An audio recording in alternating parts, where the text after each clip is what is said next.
It's finally time to meet up with everyone! Paimon even dreamt of making the film last night. If Paimon remembers right, we're meeting at Hotel de Boer. Let's get going!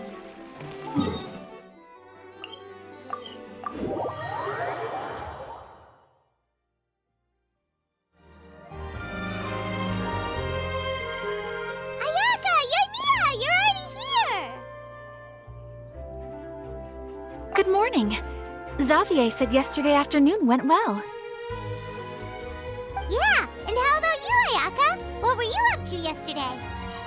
After we split up, Ayato went to see Udex Nervillette at the Palais Mermonia. I was originally thinking of going with him, but he said he could manage it himself. He told me to go see the sights around Fontaine and to enjoy the local culture. So I rode the aquabus with Yoimiya and visited the Opera House on Aranias Island. Yeah, you wouldn't believe what we saw there! 2 mechanical puppets that were dancing together! You've already seen them, right? Yeah, those two! Amazing, aren't they? We sat and watched for quite a while. It was mesmerizing. Like we could keep watching them forever. Oh, it was the same for us the first time we saw them, too! Afterwards, we went swimming at the beach! Well, diving, to be exact. It was the first time I ever breathed underwater. I held Ayaka's hand and we counted down together. 3, 2, 1, and then splash! We were beneath the waves.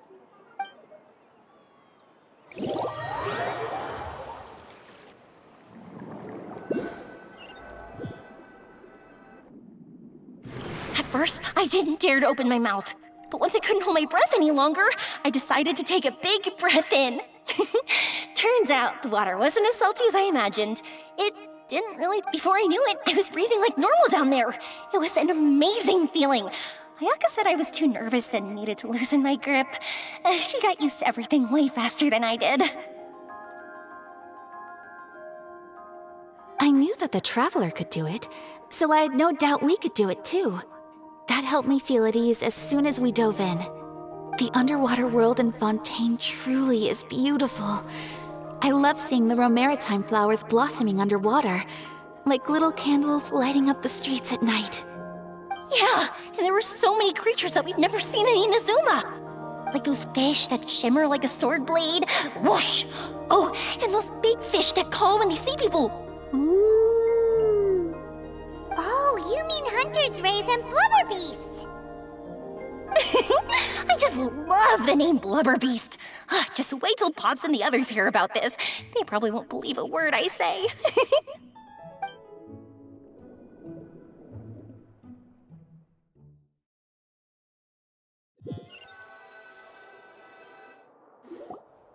Yoimiya was down there for quite a while. It was dark before we finally rode the aquabus back to the city. I figured she'd want to sleep in today. Yeah, even I was worried that I wouldn't be able to get up.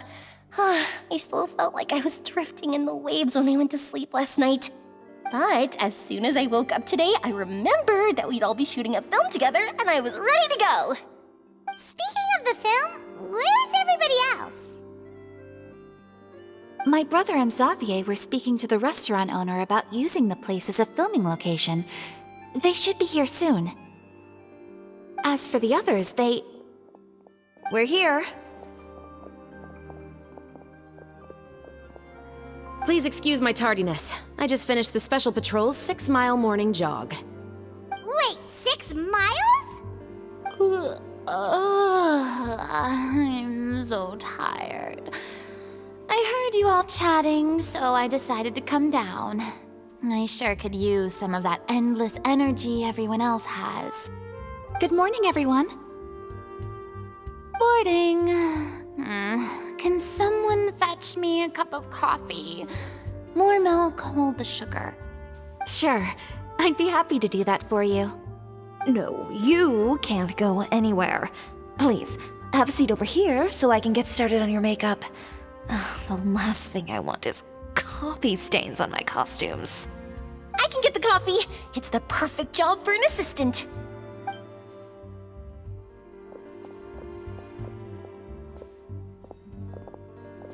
Has so much energy.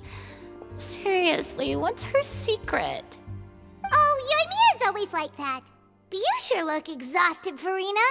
It's because you're not used to waking up so early, huh? Of course not. I spent the whole night reading the novel from cover to cover, marking sections that either need to be omitted or adapted. Wow, Paimon didn't expect you to be so thorough. Well, I was the biggest star in all of Fontaine after all. It takes more than just a pretty face to earn a reputation like that. I know how to get serious when the situation calls for it. I went all out when I was acting as an Archon, so why wouldn't I do the same for my own life? Here's your coffee, Farina.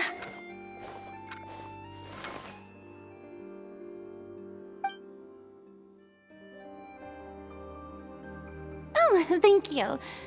The sound of being called director and the aroma of coffee feels almost as refreshing as hearing the birds chirping in the morning.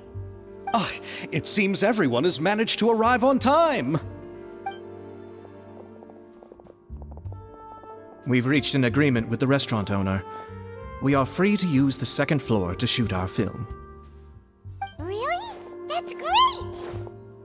He is really looking forward to our film and hopes that providing his restaurant as a filming location will attract more customers. Well then, Mr. Xavier, I'll leave the rest to you. Okay, thanks. First, I'd like to introduce our new members. This is our prop manager, Veronique. She'll be in charge of all the film's props and items. And this is Bonneau, our lighting technician. He'll be in charge of lighting and illumination to set up each scene's atmosphere. Wow, sure feels like we have some real professionals joining the crew now. First of all, please allow me to first express my sincerest gratitude to everyone in the crew. When my investor informed me yesterday that he wouldn't be able to provide the funds, I really thought that this was the nail in the coffin for this film. I had no idea that I'd find so many people willing to help me on such short notice. Thank you. Thank you all from the bottom of my heart. No need to be so cordial, Mr. Xavier. We're all honored to be a part of this. Your works made a profound impression on me when I saw them back in Inazuma. I am sure that someday, this film will be remembered as a prime example of cultural exchange between Fontaine and Inazuma. Yes, the story is the reason I agreed to join. I can't bear to even imagine what this film would look like without the very best director. Anyway, I would like to make a promise to everyone that as the producer of this film, I'll do whatever I can to ensure that everything goes as smoothly as possible. This is not just my film. It also embodies the thoughts and feelings of every person here, as well as the endless effort we are about to pour into it. So, without further ado, the Two Musketeers will officially begin filming now! You may take it from here, Director Farina. All right, listen up, everyone.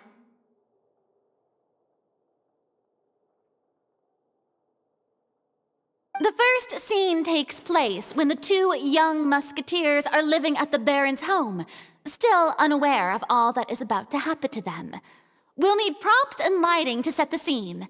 Our lead actors can go get their makeup done, and extras, please take this time to go over your positions. Whoa, seems Farina's really kicking things into gear as the director. Is everyone clear? I don't want anyone traipsing around the set like umbrella finches. All right, cameras will start rolling as soon as the set is ready. Let's make a film that'll make some serious waves in Fontaine. Not the kind of waves that drown people. I mean, the good kind of waves. Seems like she's still a bit traumatized by that. Anyway, let's go see if there's anything we can do to help.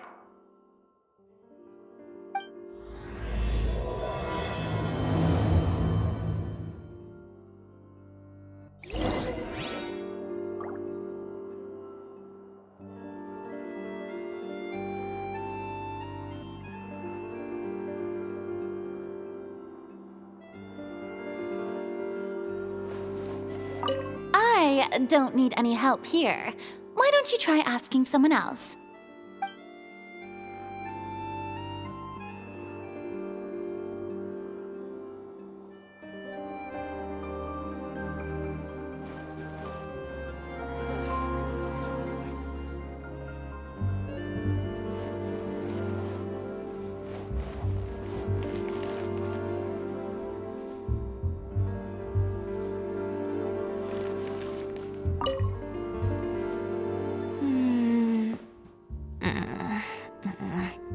Ayaka has mentioned you to me before. She said that you two were great friends when you were kids. No talking. I'm thinking about how to do your eyeshadow. Ah, yes. To help me really look the part. To achieve a more young and naive look for this scene. Are you saying the wrinkles around my eyes are too deep? You just have too much of a calculating look in your eyes. You sure don't mince your words. It seems you really haven't changed much. Quiet.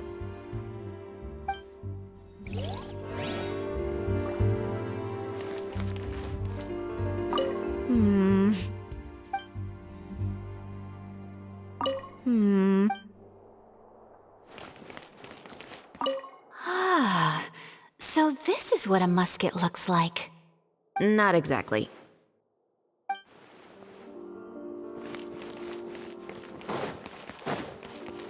Gotta make sure Lynette stays away from the dish racks.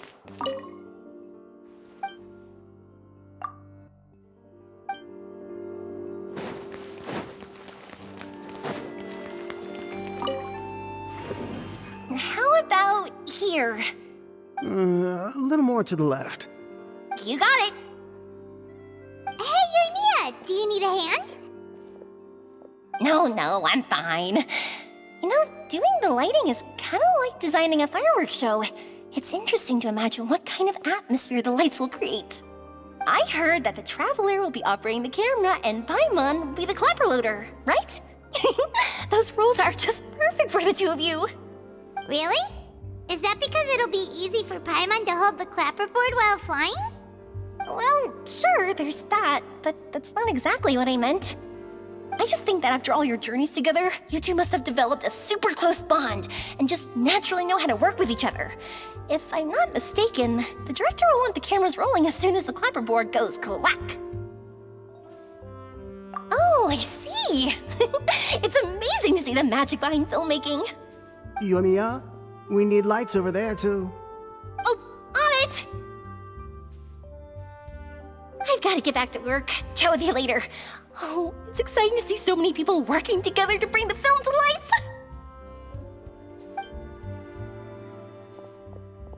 Seems like Yoimiya's really getting into it. But she was right. We do have a super close bond, don't we?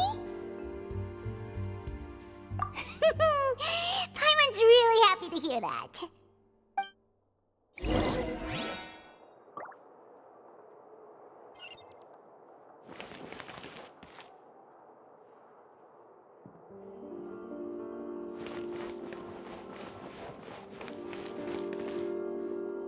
So, this is a real musket?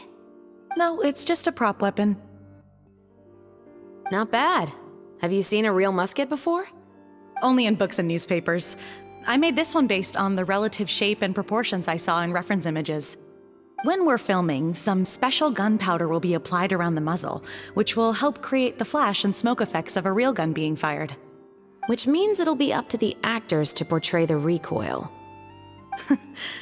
That's right. The sound effects for gunshots will also be added in post-production. Thank you, Veronique. I think I know where to start now. However, the musket's gears and firing pin could still use some work. Adding some wear on the metallic components will make them appear more realistic. Also, be sure to rub the muskets with some oil each time before we start shooting. That'll give the impression that the firearms have been well maintenanced. Good point. You seem to know a lot, Miss Chevres. I assume you use these types of firearms on a regular basis? Yes, I perform routine maintenance on my weapons every day. Just like we as people need to eat and sleep, muskets need to be cleaned and maintained. I also perform similar care for my sword every day, and familiarize myself with its shape and weight, to the point where it feels like a natural extension of my body. Yes. This way, our weapons will never betray us in the heat of battle. Yes, well said. It seems we have the same philosophy on this topic. Oh, sounds like they found a common interest to talk about. Though these props differ from the muskets I use, I can still give you some pointers. Good. I look forward to your instruction. First and foremost, never point the weapon at anyone, regardless of whether it's a real or prop weapon or whether you're holding it or it's on the table. This holds for any time when you're not actively engaging an enemy. Okay, understood. When aiming the musket, extend your arm so that it's level with your shoulder, and use your eye to look down the weapon's sights. Like this? Not bad. Now, try saying your lines. This is the end of the road for you.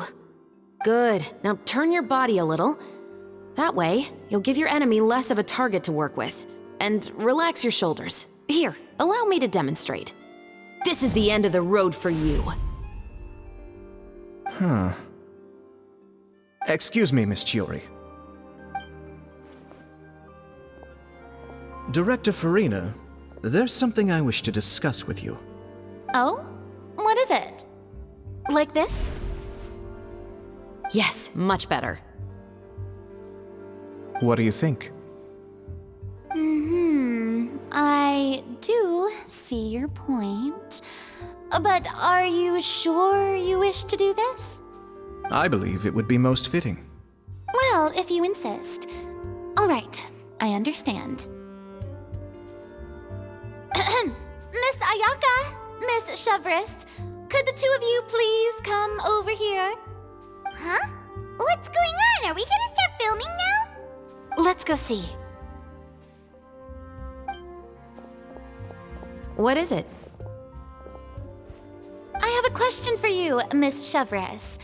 Would you be willing to play the role of a musketeer? What? To clarify, I would like to turn over my role to Miss Chevris. But brother... Don't worry, Ayaka. I actually view this as a good thing. I was becoming troubled trying to set aside some time to speak to the staff at the Palais Mermonia. I would like to have some conversations about the cultural exchange between our two countries, and I've heard that the bureaucratic process here can get rather complicated. Now, I will be able to focus on my work. Besides, you also know that I'm not really one for public performances. Are you really sure? From a director's point of view, I also felt like the relationship between the two musketeers in the original story could be improved. The older brother in the story plays the lead role with his overbearing character, but this causes his character to overshadow that of his sister, and the theme of the two supporting and relying on each other isn't conveyed very well. But if we were to change the siblings to two sisters of a similar age, then that aspect of the story might come through more clearly. Also, I've seen you instructing Ayaka. That cold and dignified personality is exactly what we need for the older musketeer. Of course, even with all these insights, the decision should still be made by Miss Chevris. Chevros mentioned that she really likes the story, right? Paimon bets that she'll take the role. All right, I'll take the role. Good. It's decided then. I'll get started on making edits to the script. We'll also need to make some immediate adjustments to the lighting, props, and costumes. Oh, I have a feeling that our adaptation will be even better than the original story. You're doing a great favor for me, Miss Chevris. You have my gratitude. Don't mention it. I like this character, so if anything, I should be the one thanking you. Well, since my brother is the one who brought up the idea, I suppose there's no need to worry. Let's go, Miss Chevris. I look forward to working with you. Please, just call me Chevris.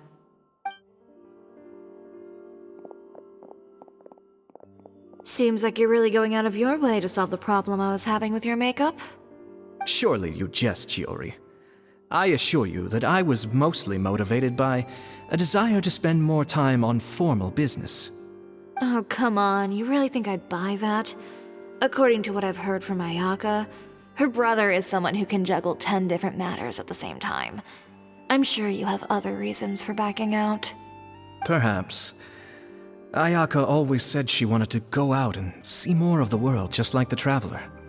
But I feel that she needs not only to see other nations, but also to make some different kinds of friends. I think it would be harder for her to make new connections with me constantly by her side. I would like to give her some space. Alright, go on. Spoil her some more. Ayato, it's too bad you're stepping down from the role. Paimon really wanted to see you act as a musketeer. No need to poke fun at me. I'd wager that you also felt that I wasn't the best candidate for the role. It's a little hard for Paimon to imagine you saying those lines.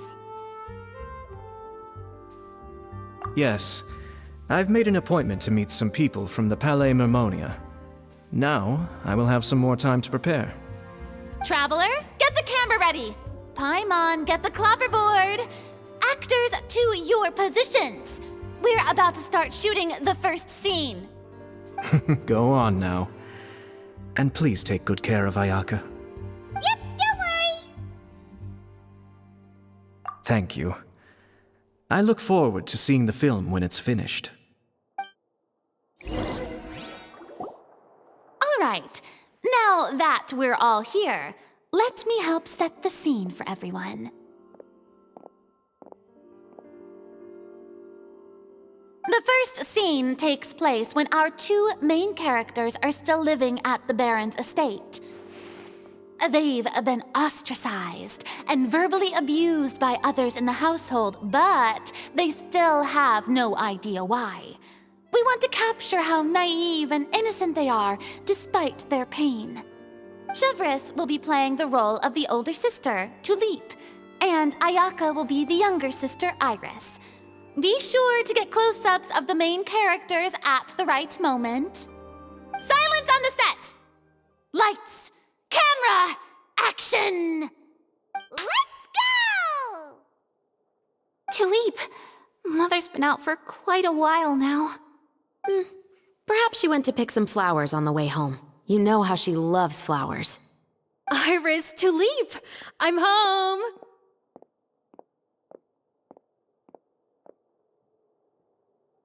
Mother! You were out for so long, we were beginning to worry about you. I'm sorry, but I'm back now, safe and sound. Here, I brought your favorite treat, apple turnovers. Mother, what are those bruises on your hand?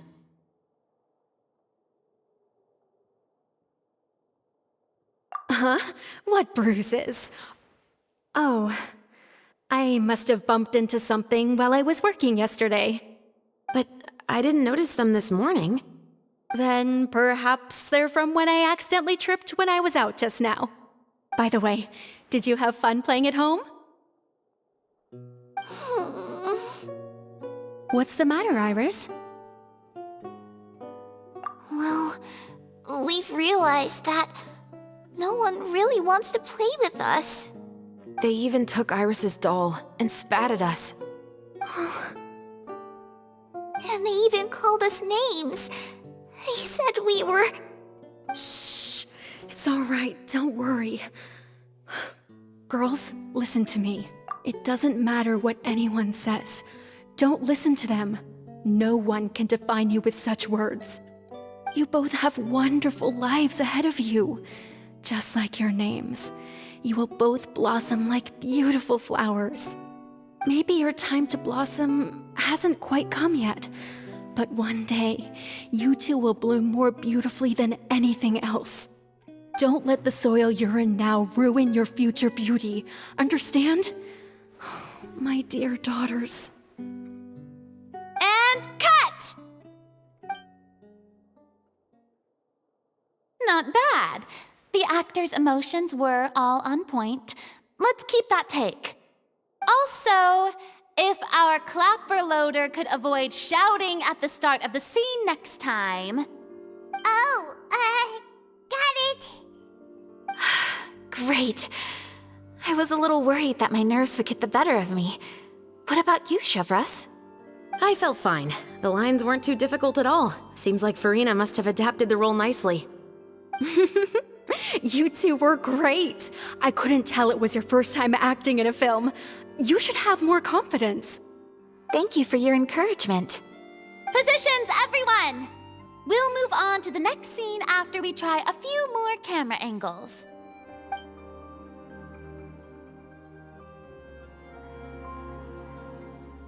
This scene is when our two characters return home, only to discover their mother has been murdered. Ready? Lights! Camera! Action! Mother, we're back! Mother?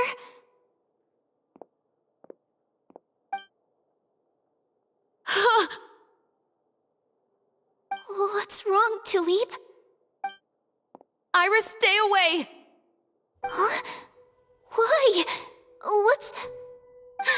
Mother! Mother... She's... Huh? There's poison in this cup. Huh? I could have sworn I've seen this kind of cup before. Those aristocrats. They didn't even try to cover up their actions.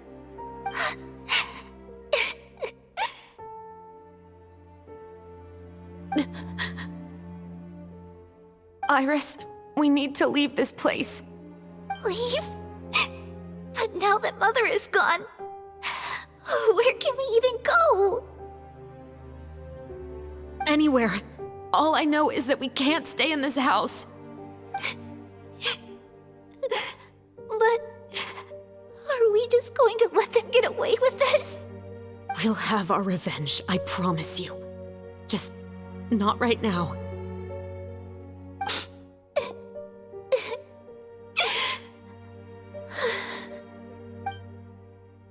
Come on, let's go.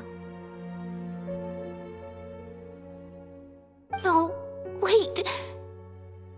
We can't just leave Mother here like this. At least let me leave this rose with her. That's why we went out in the first place.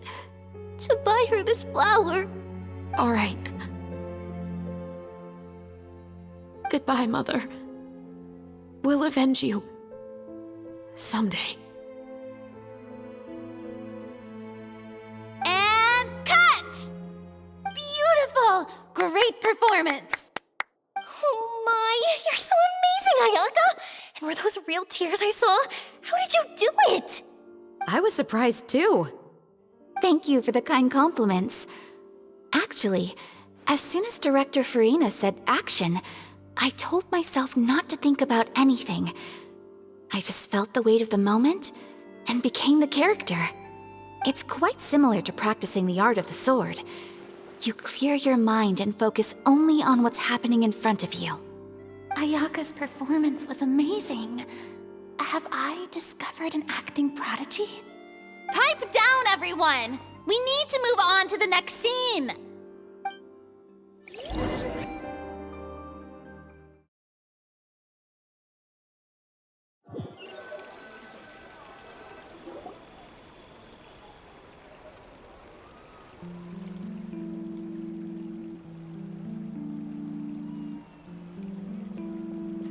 Huh?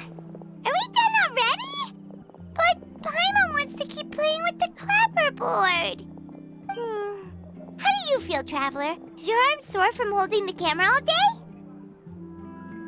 Good work, you two. You too, Shivers. You were quite the actress today. I've read this novel many times before. I have a good grasp of my character's mindset. Anyway, do you remember my request from yesterday? Oh, right! We were having so much fun that Paimon nearly forgot. You have a case where the murders seem really similar to the cases in the novel, right? So, how are they similar exactly? In the story, the main characters grow up to become two musketeers, always using their guns to carry out their revenge. And on each of the victims, they place a rainbow rose as a signal that they've returned. Yes, that's correct. We found rainbow roses just like in the novel. Seems like you're connecting the dots now. Oh, that does sound pretty concerning. Especially after seeing the script today. Oh, now Paimon can't stop wondering what kind of ulterior motive the murderer might have. What do you think, Traveler? You're smart. Paimon wants to hear your thoughts. Good. On behalf of Fontaine's Special Security and Surveillance Patrol, thank you for your dedication to justice. There's no time to lose. We should start investigating right away. Follow me. Huh? Right now? But we just got done filming all day. Paimon's so tired. The most valuable intel always comes after nightfall. They are like small, remote islands in the middle of the sea. If you don't stay vigilant, you will pass right by them in the fog. That's how one of my favorite books always puts it, at least. So, where are we going right now? Let's start by checking out some workshops that sell mechanical components. If the culprit is making their own weapons, it's very likely that they'll visit those sort of places.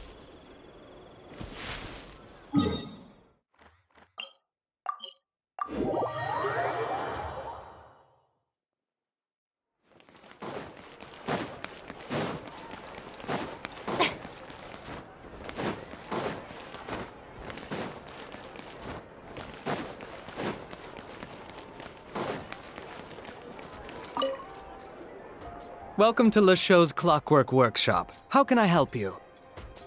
Hello. I'd like to know if anyone has purchased some special components lately.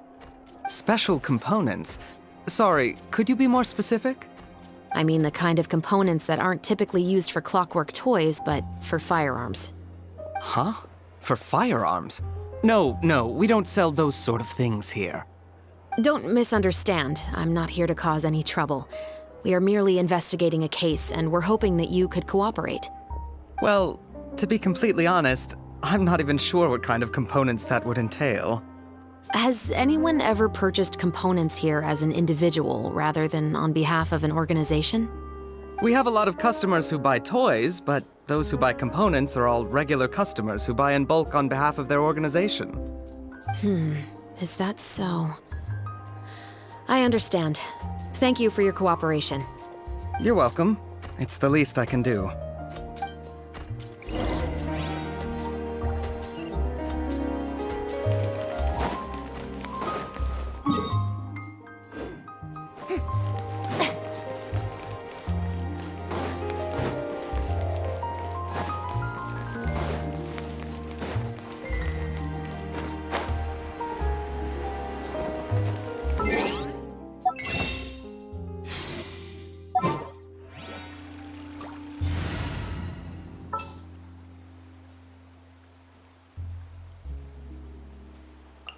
You lead the way.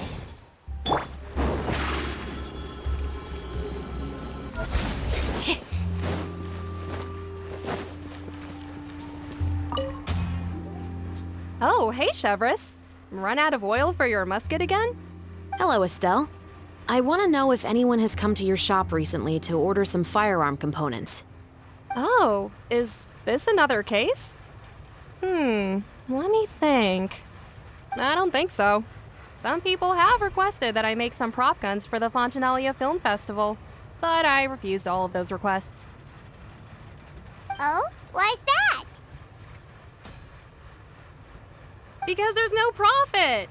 I only make things here that can do some real heavy lifting. I don't have the energy to make some new molds just for the festival. Then has anybody come specifically looking for mechanical components? Well, I usually sell off my scrap to the Fleuve Cendre. I don't typically give them to one specific person. I understand. Thanks for your cooperation. Don't mention it. Always happy to have the Musketeers' patronage. Seems like we haven't found any leads to go off yet. Yeah, unfortunately. Alright, let's head to Fliv Sandra next. Huh? Are you sure?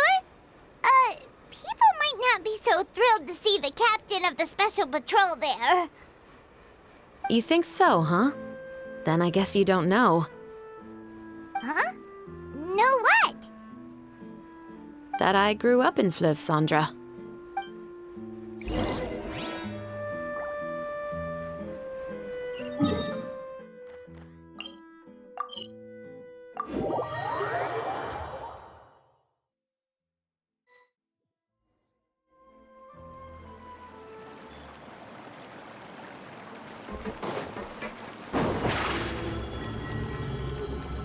Step on up!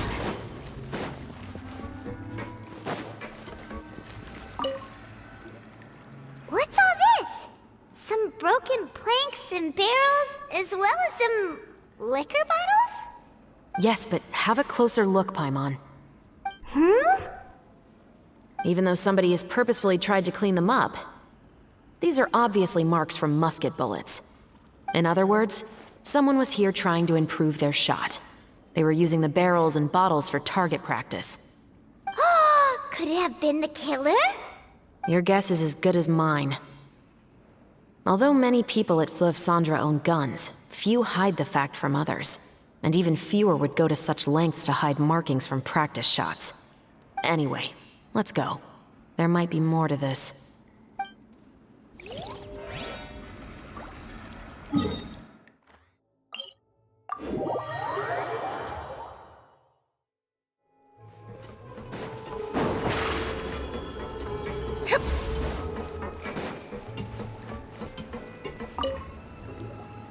Hello, I'd like to ask some questions.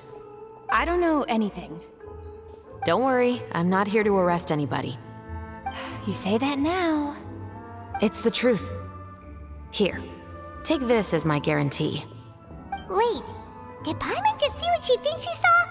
Is the captain of the special patrol bribing a citizen? Seems you're different from the other guards. What do you want to know? Have you heard anything related to muskets in Fliv Sandra lately? Anything at all? Muskets, huh? All I know is that about 2 weeks ago, we started hearing some loud noises at night. So loud that it's been waking me up. Were they gunshots? Possibly. It's hard to tell around here. Someone's house collapsing, a pipe exploding somewhere, it's all the same. But the noises I'm talking about definitely happened after I fell asleep. Do you know where the noises were coming from? I don't remember clearly. Is it that you don't remember, or that you need to think about it some more? You tell me. Then please, think about it some more. She's giving her even more Mora! The noises came from the end of the Southern Waterway. I came out and had a look for myself and I wasn't sleeping well, but I didn't dare get too close. That's all I know. All right, I'll take your word for it. Thanks for the pâte de fruits.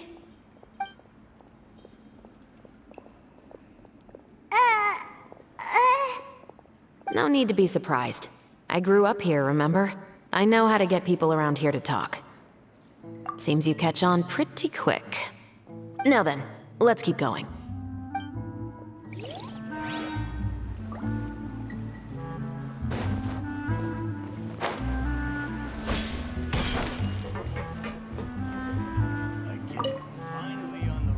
It's been a while, Tetro. Please, just get on with your request. I want to know if you've heard anybody talking about muskets lately. Information isn't free, you know.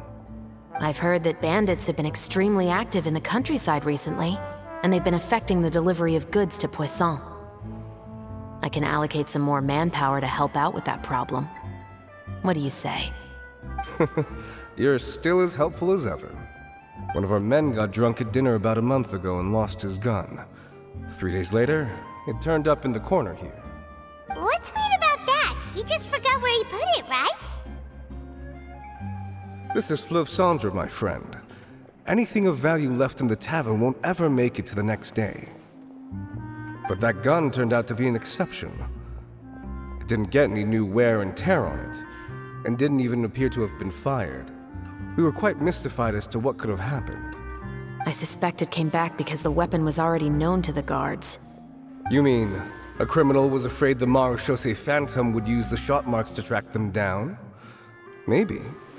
But if that's the case, the culprit really took great care to avoid getting caught. I didn't say anything about a criminal. In Fleuve Cendre, knowing who was killed is as easy as knowing what clothes you're wearing today. It's the guy living in the East Side, isn't it? I've never liked him. Every time he's here, he just orders a drink and sits there with a nasty look in his eyes. So, who was the one who lost the gun in the first place?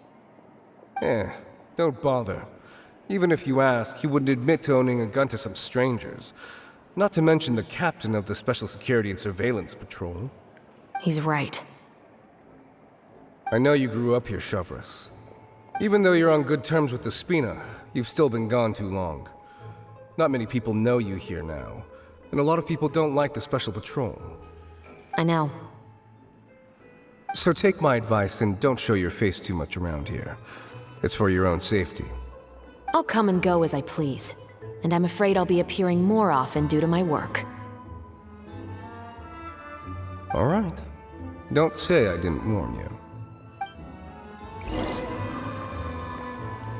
Seems like that's all we'll be able to uncover for today. Paimon feels like we managed to learn a lot more here than up on the surface. Yes. Assuming that everything we found is indeed connected to our suspect, then their timeline was probably something like this.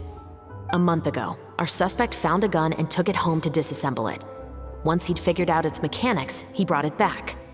In the following weeks, he used some parts to create his own makeshift musket, and took it to the Fleuve Cendre for target practice. Then, a few days ago, he found his target and carried out the murder. Once the deed was done, he left a rainbow rose on the body, just like the scene in the novel. That all makes sense to Paimon, but we're still no closer to figuring out the killer's identity. The deceased was a resident of Fleuve Cendre.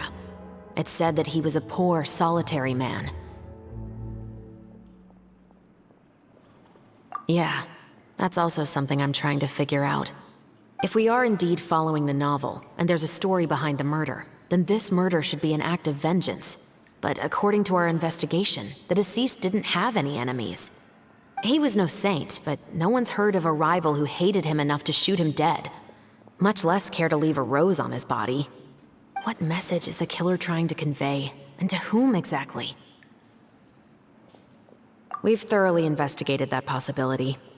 He claims to have spent the whole day at the Opera House on the day of the murder, and the staff there have confirmed his account. Okay, so he has an alibi. Not only that, he lacks a credible motive as well. He has a family of his own, and both of his parents are still alive. I've looked into his records. He was adopted at the age of 6, and all the proper procedures were followed. There are also records of him at an orphanage before then. In the story, the mother of the 2 musketeers was murdered after the children turned 10. Of course, he could have changed the children's ages, but I don't want to assume anything without evidence. More importantly, I've also had a chat with him in person. He didn't seem like the kind of person who would pull the trigger to kill a man. Then, what should we do now? We have all this new information, but it doesn't help us move forward. Investigations take time. I didn't expect us to catch the culprit in just a single day. How about this? Let's spend the next few days filming with the crew.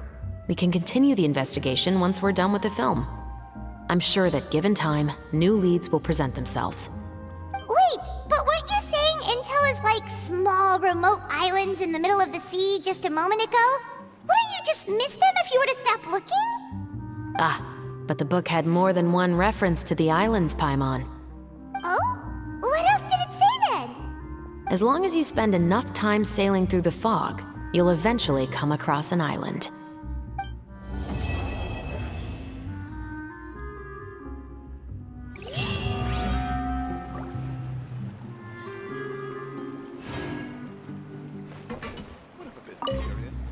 What? Never thought that the captain of the security and surveillance patrol could come from the Fleuve Cendra? You mean rising through the ranks? It was a struggle, for sure. But as long as you can distinguish yourself through your accomplishments and skills, you'll eventually be recognized for your worth. If you look at it another way, my life at Fleuve Cendra has actually taught me a lot of valuable skills. Skills like how to barter with criminals or how to think in their shoes. Of course, I'd appreciate it if you could keep this a secret between us.